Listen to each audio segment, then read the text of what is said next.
Sir ఈ adenoids వచ్చేటప్పుడు ఎలాంటి లక్షణాలు కనిపించే అవకాశం ఉంది? సార్ మీకు ముందే చెప్పాను ఏంటంటే అడినాయిడ్స్ ఎక్కడ ఉంటాయి సార్? ముక్కు వెనకాల భాగంలో ఉంటాయి. సో అది ఇంత ఉంటుంది, చిన్నగా ఉంటుంది. సో ఎప్పుడైతే అది పెద్దగా అయిపోతుందో ఏమవుతుంది? క్లోజ్ అయిపోతుంది. ఇప్పుడు డోర్ క్లోజ్ అవుతుందండి, డోర్ క్లోజ్ చేస్తే మనకు గాలి వస్తుందా అండి? ఎలా సార్? సో ఇప్పుడు ఇక్కడ చిన్న కంతిలాగా ఉంది, అది క్లోజ్ అయిపోయింది. ఓకే, క్లోజ్ అయిపోయినప్పుడు మనకు గాలి తీసుకోవడం ఇబ్బంది అవుతుంది. డోర్ లేదు, ఇప్పుడు గాలి రావట్లేదు, గాలి తీసుకోవడం ఇబ్బంది అవుతుంది కదా. అంటే డోర్ ఓపెన్ ఉంటేనే లోపలికి వెళ్తుంది గాలి. అలాగే ఇక్కడ ఏమవుతుంది? అది క్లోజ్ అయిపోవడం వల్ల కోల్డ్ కఫ్ డెవలప్ అయిపోతుంది. సో గాలి తీసుకోవడం ఇబ్బంది అవుతుంది. సో పిల్లలు ఏం చేయాల్సి వస్తుంది? నోరు ఓపెన్ చేసి గాలి తీసుకోవాల్సి వస్తుంది. సో మీరు అడినాయిడ్స్ పిల్లల్లో నోరు ఓపెన్ చేసి అంటే మౌత్ ద్వారా ఇలా పెట్టి వీళ్ళు గాలి తీసుకోవడం జరుగుతుంది.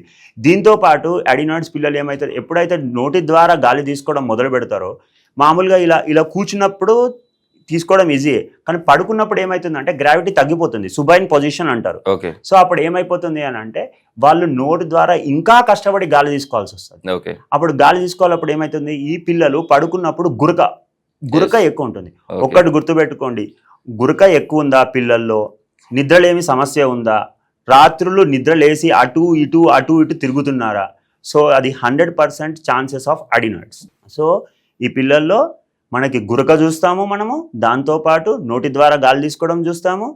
ఇంకొకటి ఎప్పుడైతే ముక్కు ఇన్ఫెక్షన్ అయిందో, గొంతు ఇన్ఫెక్షన్ అయిందో, చెవులో కూడా వాళ్ళకి ప్రెషర్ పెరిగిపోయి వాళ్ళకు చెవు ఇన్ఫెక్షన్ కూడా డెవలప్ అవుతుంది. సో ఈ పిల్లల్లో రాత్రిపూట నిద్రపోవడం కష్టం అవుతుంది కదండి, ఎందుకంటే ముక్కు మూసుకుపోవడం, గాలి తీసుకోవడం ఇబ్బంది అవుతుంది, హైపాక్సియా అంటారు. ఎప్పుడైతే గాలి తీసుకోవడం ఇబ్బంది అవుతుందో వాళ్ళకు నిద్రలేమి సమస్య అంటే నిద్ర ఉండదు. ఎప్పుడైతే నిద్ర ఉండదో ఆటోమేటిక్ గా మనకి స్ట్రెస్ ఎక్కువైపోయి కార్టిజాల్ అని ఒక హార్మోన్ పెరిగిపోతుంది.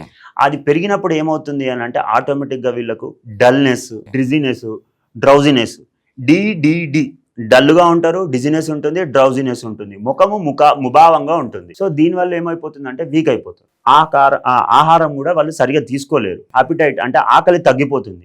ఎప్పుడైతే ఆకలి తగ్గిపోతుందో హైట్ కూడా సరిగా పెరగదు. ఓకే, సో హైట్ పెరగరు, ఆకలి తగ్గిపోతుంది, వెయిట్ తగ్గిపోతుంది, నిద్ర సరిగా పట్టదు, దగ్గు, జలుబు, నోటి గుండా గాలి తీసుకోవడము. సో ఇలాంటి రకరకాల సమస్యలు ఉంటాయి. సో ఇందులో కూడా మళ్ళీ ఫేజెస్ ఉంటాయి అడినాయిడ్స్లో. గ్రేడ్ 1 అని, 2 అని, 3 అని, 4 అని. సో మనకి 4లో ఏముంటుందంటే సివియర్గా పెరిగిపోతుందండి. అప్పుడు వీళ్ళకి ఇంకా కొన్ని లక్షణాలు ఉంటాయండి. అప్పుడు ఏంటంటే ఈ ఫేస్ ఉంటుంది కదా, ఫేస్ యొక్క కింది భాగం, సో దాన్ని అడినాయిడ్ ఫేసిస్ అంటారు. ఇది కూడా ఒక లక్షణం అండి, అడినాయిడ్ ఫేసిస్ అంటారు. వీళ్ళు నోరు ఇలా పెట్టి గాలి తీసుకోవడం వల్ల ఏమవుతుందంటే ఈ అప్పర్ లిప్ ఉంటుంది కదా, పై పెదవి చిన్నగా అయిపోతుంది, స్మాల్ అయిపోతుంది. దాని తర్వాత కంప్రెషన్ వల్ల ఏమవుతుందంటే ఈ చిన్ను కూడా లోపలికి ప్రెస్ చేసినట్టు ఉంటుంది. దాని తర్వాత ఈ టీత్ ఉంటాయి కదా, ఆ ప్రెషర్ వల్ల ఏమవుతుందంటే ఒకదానిపైన ఒకటి, ఒక overlapping of teeth or crowding of teeth అంటాము దీన్ని. మళ్ళీ అది డెంటల్ కాస్మెటిక్ ఒకటి ఇష్యూ, అది కాస్మెటిక్ డెంటిస్ట్రీ ఇష్యూ. ఒక ప్రాబ్లం వల్ల అది క్యూర్ చేసుకోకపోతే ఇన్ని ప్రాబ్లమ్స్ వస్తాయి. ఇవన్నీ లక్షణాలండి, అంటే సివియారిటీని బట్టి లక్షణాలు ఇవన్నీ. సో గాలి నోటి ద్వారా తీసుకోవడం వల్ల ఏమవుతుంది? మళ్ళీ ముక్కు మూసుకుపోయింది, నోటి ద్వారా గాలి తీసుకుంటున్నారు, ఏమవుతుంది? అప్పుడు మన గొంతులో ఇరువైపులా టాన్సిల్స్ ఉంటాయి. ఆ టాన్సిల్స్ అనేటి బ్యాక్టీరియా, వైరస్ మళ్ళీ రావడం వల్ల టాన్సిలైటిస్ కూడా డెవలప్ అవుతుంది. యాక్చువల్లీ మనం నోరుతో పిలుస్తున్నాం అంటేనే యాక్చువల్లీ నోరు కొంచెం తడిగానే ఉంటుంది, నాలుగేదంతా. మన లోపలికి గాలి పిలిస్తే అది తడి ఆరిపోయి కొంచెం వెట్టుగా కూడా అయ్యే అవకాశం ఉంటుంది కదా సార్? తడి ఆరిపోయి వెట్టుగా అవుతుంది. మళ్ళీ గొంతు ఇరువైపులు ఉన్న టాన్సిల్స్ కూడా ఇన్ఫ్లేమ్ అయిపోయి మళ్ళీ సోర్ థ్రోట్ డెవలప్ అవుతుంది, ఇన్ఫెక్షన్ డెవలప్ అవుతుంది. రెండు వైపులా చిన్న చిన్న కంతుల్లాగా ఉంటాయి కదండి. సో మనం తింటాము, భోజనం చేస్తాము, బ్యాక్టీరియా వస్తుంది, వైరస్ వస్తుంది. ఈ టాన్సిల్స్ ఇరువైపులా కొన్ని చిన్న చిన్న పోర్స్ ఉంటాయి. ఆ టాన్సిల్స్ పైన మన స్కిన్ పైన కూడా పోర్స్ ఉంటాయి కదండి, అర్థమైందా? మాయిశ్చర్ కోసం. అలాగే టాన్సిల్స్ పైన కూడా చిన్న చిన్న పోర్స్ ఉంటాయి. ఆ పోర్స్ ఏమవుతుంది అని అంటే అందులో మనం తిన్న ఆహార పదార్థాలు అక్కడ ఉండిపోయి బ్యాక్టీరియా, వైరస్ మళ్ళీ దానిపైన ఉండిపోయి గడ్డలాగా అయిపోతుంది. సో వీటిని మీరు చూసారు, తెలుసా మీకు? కిడ్నీలో స్టోన్స్ అని విన్నారు, గాల్ బ్లాడర్ లో స్టోన్స్ అని విన్నారు, టాన్సిల్ స్టోన్స్ అని విన్నారా? దీన్ని టాన్సిల్ స్టోన్స్, టాన్సిలోసిస్ అంటారు.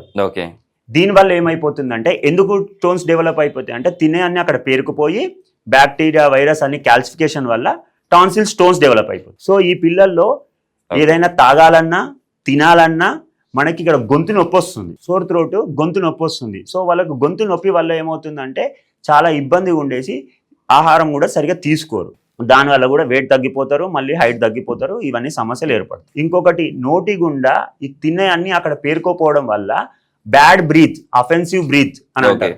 బ్యాడ్ బ్రీత్ అంటే దుర్వాసన వస్తుంది. పిల్లల్లో ఎక్కువ దుర్వాసన ఉంది, బ్రీత్ ప్రాబ్లం ఉంది, దాంతో పాటు ఆకలి సరిగా అవ్వట్లేదు, మింగలేకపోతున్నాము అని అంటే అది టాన్సిల్స్ అయ్యే ఛాన్సెస్ చాలా ఎక్కువ.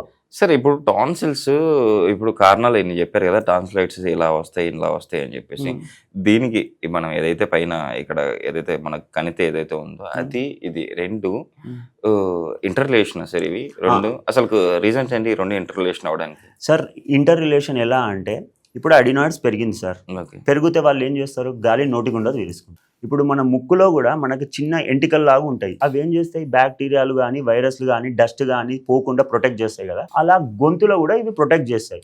సో ఇది క్లోజ్ అయిపోయినప్పుడు ఇంక ఇక్కడ తీసుకున్నప్పుడు ఆటోమేటిక్ ఇన్ఫెక్షన్ పెరుగుతుంది కదా, అంటే దీనికి రిలేషన్ ఉన్నట్టే కదా. ఇప్పుడు ఇది ప్రాబ్లం వస్తుందంటే ఇక్కడ ప్రాబ్లం వస్తుంది. సో దీన్నే మనం ఫస్ట్ తెలవగానే అడ్రస్ చేసుకున్నాము అంటే ఈ ప్రాబ్లం కూడా రాకుండా ఉంటుంది. అది మెయిన్ రెండింటికి ఉన్న రిలేషన్షిప్ అండి. Okay sir.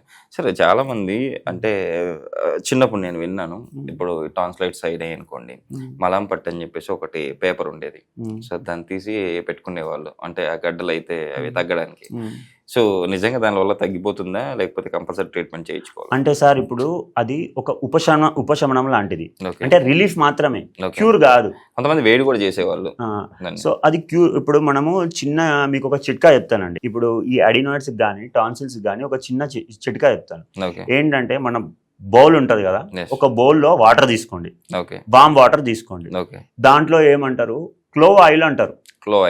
క్లోవ్ ఆయిల్ అంటే లవంగం నూనె, లేదంటే టీ ట్రీ ఆయిల్ అంటారు. అవి కూడా అదొక 2 చుక్కలు, ఇదొక 2 చుక్కలు వామ్ వాటర్ లో వేసేసి ఒక మంచి సాఫ్ట్ క్లాత్, అంటే మంచి వాష్ చేసింది నీట్గా ఉన్న క్లాత్ దాంట్లో పెట్టేసి దాన్ని కొంచెం పిండేసి ఇక్కడ పెట్టుకున్నారనుకోండి, రిలాక్స్ అవుతుంది. అంటే అప్పుడు మట్టికి అక్కడ ఉపశమనం వస్తుంది. పిల్లలు తినలేకుండా, మింగలేకుండా, తాగలేకుండా ఇబ్బంది అవుతుంది అని అంటే ఆ టైంలో అలా పెట్టుకోవడం వల్ల రిలీఫ్ వస్తుంది.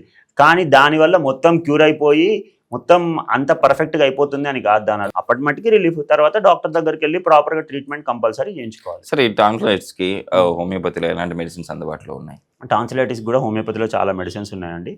మళ్ళీ దానికి కూడా అంతే, సేమ్ రకరకాల మెడిసిన్స్ ఉంటాయి. ఇప్పుడు మెర్క్సాల్ అనే మెడిసిన్ ఉందండి, మెర్కాయోడమ్ రూబ్రమ్ అని ఒక మెడిసిన్ ఉంది, మెర్కాయోడమ్ ఫ్లేవమ్ అని ఒక మెడిసిన్ ఉంది. రైట్ సైడ్ అయితే ఒక మెడిసిన్ ఇస్తాం హోమియోపతిలో, లెఫ్ట్ సైడ్ అయితే ఒక మెడిసిన్ ఇస్తాం. అదేంటి సార్, రెండు ఒకటే కదా, టాన్సిలైటిసే కదా, ఏ పక్క వచ్చిన రైట్ వచ్చిన లెఫ్ట్ వచ్చిన సెపరేట్ మెడిసిన్ అంటే ఓన్లీ రైట్ సైడ్. అదే సార్, హోమియోపతిలో కంపల్సరీ లక్షణాల ఆధారంగా మెడిసిన్ ఇవ్వడం జరుగుతుంది, ప్రాబ్లమ్ ని బట్టి. సో ఇప్పుడు ఫర్ ఎగ్జాంపుల్ థైరాయిడ్ ఉంది అంటే మేము థైరాయిడ్ మెడిసిన్ ఇస్తాము అంటే అలా ఉండదు, కంపల్సరీ లక్షణాలను బేస్ చేసుకునే మెడిసిన్ ఇస్తాం. రైట్ సైడ్ ఉన్న వాళ్ళకి ఒక మెడిసిన్ ఎఫెక్ట్ చేస్తుంది, లెఫ్ట్ సైడ్ ఉన్న వాళ్ళకి ఒక మెడిసిన్ ఎఫెక్ట్ చేస్తుంది, కంప్లీట్ థ్రోట్ ఉంటే కూడా ఒక మెడిసిన్ ఎఫెక్ట్ చేస్తుంది. సో అందుకే కంప్లీట్ గా రూట్స్ నుంచి క్యూర్ అవ్వడం జరుగుతుంది. ఓకే, సూపర్ సార్, నిజంగా చాలా బెస్ట్ ఇన్ఫర్మేషన్ ఈరోజు.